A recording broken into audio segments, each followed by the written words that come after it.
Welcome to the Nourish to Thrive podcast, faith-forward, science-backed strategies for women who want more energy, less weight, and real answers. I'm your host, Tanya Pennington-Miller, a functional nutritional therapy practitioner and functional blood chemistry specialist with a master's degree in applied clinical nutrition. If you're tired of feeling dismissed by your doctor, confused by your labs, and stuck in survival mode, you're in the right place. Here, we simplify the science. We get to the root, and we anchor it all in truth, because God made your body to heal and thrive, not just survive. It just needs the right kind of support and less noise. If you've ever walked out of a doctor's office with labs that are quote unquote normal, but you still felt completely off in your body, I want you to keep listening. If your energy is gone, your weight keeps creeping up, or maybe you just can't get the scale to move in the other direction, and you're trying so hard to stay positive, keep listening. If deep down you're wondering, what is wrong with me? Then this episode is for you. And before we go any further, let me say this out loud. You're not imagining things. You're not overreacting. Your body is trying to tell you something, and it deserves to be heard. I know what it's like to feel like you are doing everything right, and you're still not getting answers. You're still not getting the results you want. To watch your body change in ways that you can't explain, especially when you're eating clean, you are moving your body, and you're showing up with intention. It makes it really hard to keep doing all the right things. And it's so easy to place the blame on yourself. I did. You start thinking, maybe I'm just lazy. Maybe I'm not trying hard enough. Maybe I need to wake up earlier in the morning. Maybe this is just aging. Maybe my doctor was right. But it's not. And I want to help you understand why. For those of you who don't know me yet, I'm Tanya Pennington-Miller, a functional nutritional therapy practitioner and functional blood chemistry specialist. I also hold a master's degree in applied clinical nutrition. But I didn't get here because I wanted more letters after my name. I got here because I hit a wall. A wall that I know many of you are standing in front of right now. So let me share a piece of my story. Years ago, I sat in a doctor's office after asking her to run every lab she could. I was exhausted. I was unmotivated. I was slowly gaining weight. My hair was thinning. I had a lower belly pooch that felt impossible to lose. And I had completely lost my sex drive. And here's the thing. I was married to the most incredible, supportive, and ridiculously handsome man. But at that time, I remember thinking that I could just be content being roommates with him. It wasn't that I didn't love him. It wasn't that I wasn't attracted to him. It was that my body had nothing left to give. Now, at the time, I didn't realize it, but I would later find out that my adrenal exhaustion had pushed my cortisol so far out of balance that it completely shut down my desire for intimacy. And of course, no one had mentioned that low libido could be connected to stress physiology, especially not in the conventional medicine world. So I just felt broken. I felt like I was at a loss, and honestly, I felt ashamed. At that point in my life, I was coaching figure athletes, physique athletes, bikini athletes to step on stage at their peak conditioning. I had stepped on stage myself as a figure athlete. I knew discipline. I knew what it looked like when a body was responding. But my body had stopped responding, and I could not figure out why. So when she handed me my lab results, I literally braced myself for answers. Like I was hoping for something bad to come back on those results just so I could have an answer. And instead, she smiled and said, "You're going to live to be 100. Your labs are perfect. I wish I had your labs." She mentioned that my vitamin D was a little low, but otherwise, I was fine. And I remember just lowering my head because I knew that couldn't possibly be right. And I remember thinking, then why do I feel like I'm falling apart? I left that office holding a folder of labs that said normal. But honestly, I was feeling more lost than ever. That very moment set me on a path to figure out what was actually going on.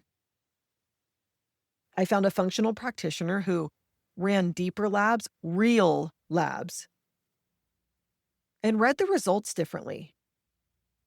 And what came back explained everything. I wasn't just tired, I was in adrenal exhaustion. I was hypothyroid. No wonder I had no energy. No wonder I had no motivation. No wonder my hair was falling out. No wonder I was gaining weight. I also had low progesterone. Did I mention I was having trouble sleeping at night? Of course I was having trouble. I had low testosterone. That didn't help with my libido.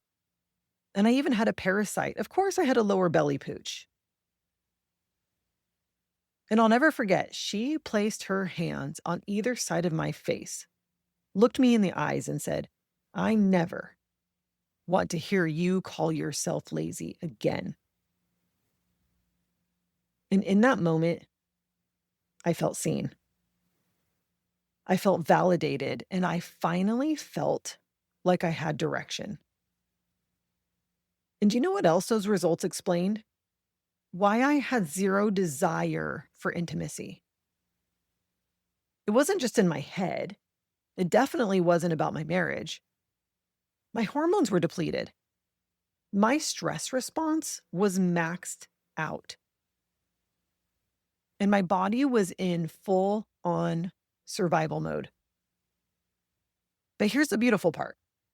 When I started giving my body what it actually needed, most importantly, rest, nourishment, specific rhythm, and root cause support, my desire came back.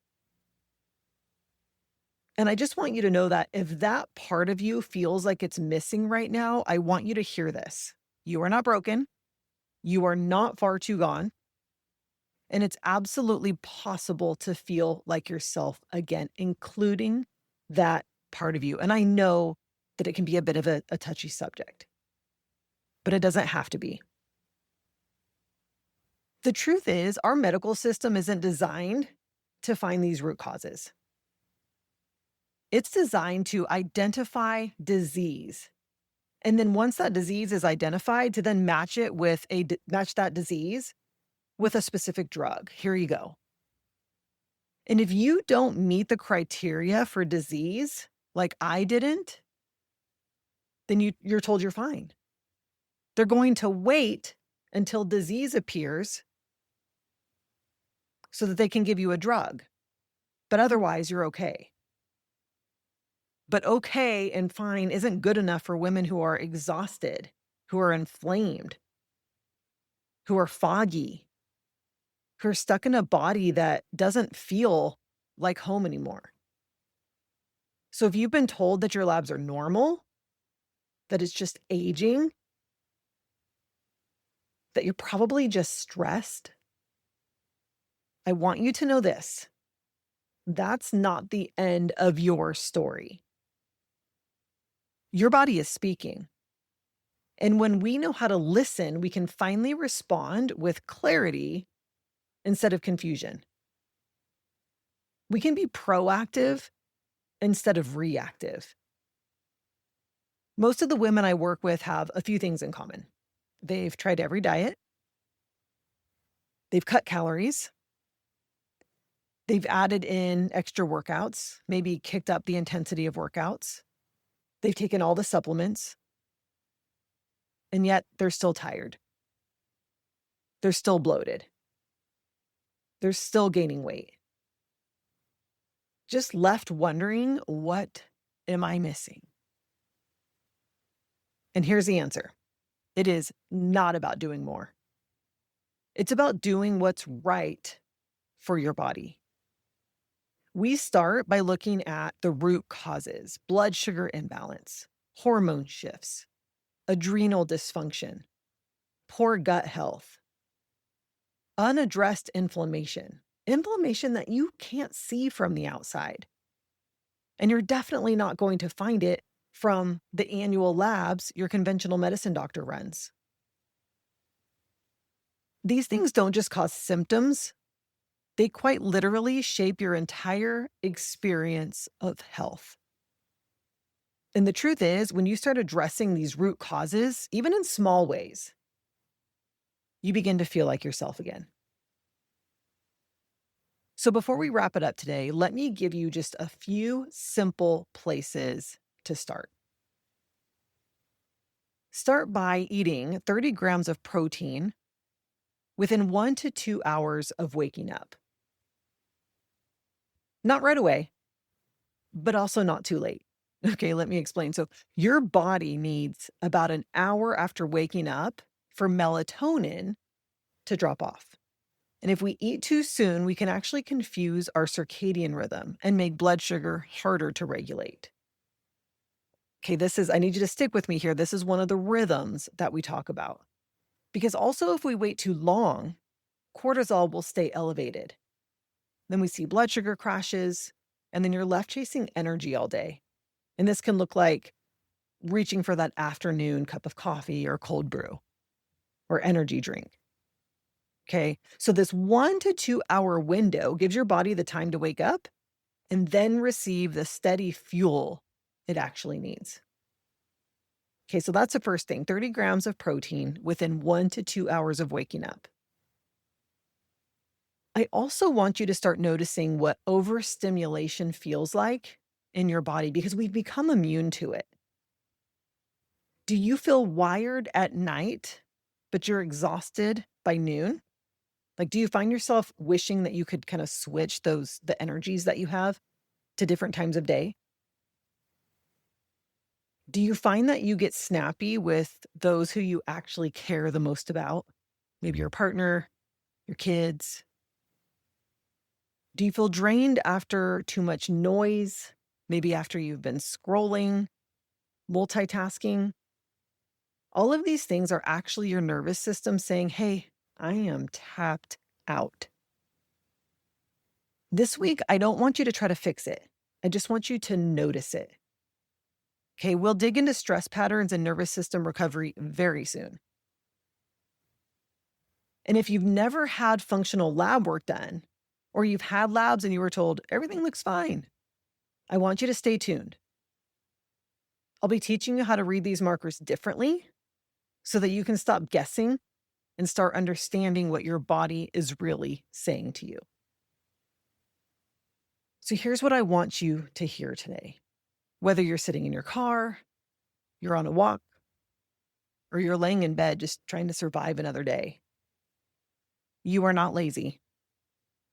You are not making this up. And you are definitely not broken.